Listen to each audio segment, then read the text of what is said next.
Hi friends, అందరికీ నమస్తే. అందరూ ఎలా ఉన్నారండి? నేనైతే బాగున్నాను. నేను మీ రాజగోపాల్ మాట్లాడుతున్నాను.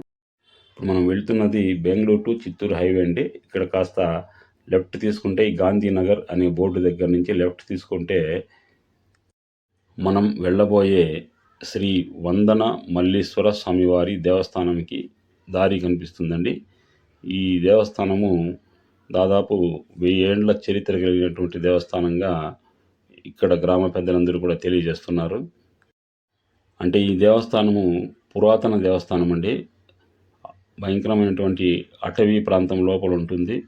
ఇటీవల కాలంలో గ్రామస్తులు ఈ యొక్క దేవస్థానాన్ని పునర్నిర్మించే కార్యక్రమాన్ని అయితే చేపట్టి ఉన్నారు. దాదాపు పునర్నిర్మాణం కూడా పూర్తయిందండి. చూడండి, దేవస్థానం దగ్గరికి అయితే చేరుకున్నామండి.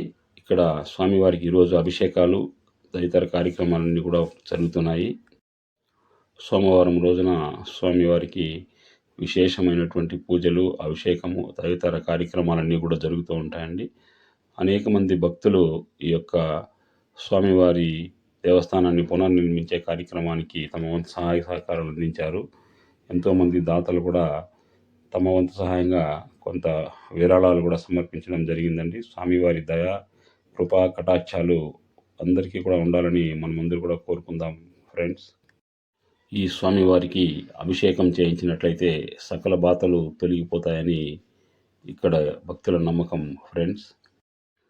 సాక్షాత్తు పరమశివుడు కొలువైనటువంటి పురాతన దేవస్థానం అండి ఇది.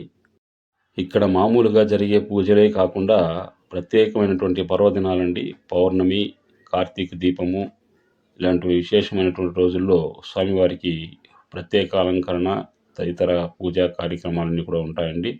పూర్తిగా రోజంతా కూడా సాంస్కృతిక కార్యక్రమాలన్నీ కూడా నిర్వహిస్తూ ఉంటారు. స్వామివారి భక్తులు ఇక్కడ విశేషంగా అన్నదాన కార్యక్రమాలు, అభిషేకాలు, పూజలు ఇలాంటివన్నీ కూడా చేయిస్తుంటారండి. మీరు కూడా ఒకసారి వీలైతే దర్శించండి. ఓం నమ శివాయ, ఓం నమ శివాయ, ఓం నమ శివాయ. ఫ్రెండ్స్, స్వామివారి సేవలో పాల్గొనదలిచిన వాళ్ళు ఈ స్క్రీన్ పైన కనిపిస్తున్న నెంబర్లకు ఫోన్ చేసి సంప్రదించవచ్చు ఫ్రెండ్స్. Thanks for watching.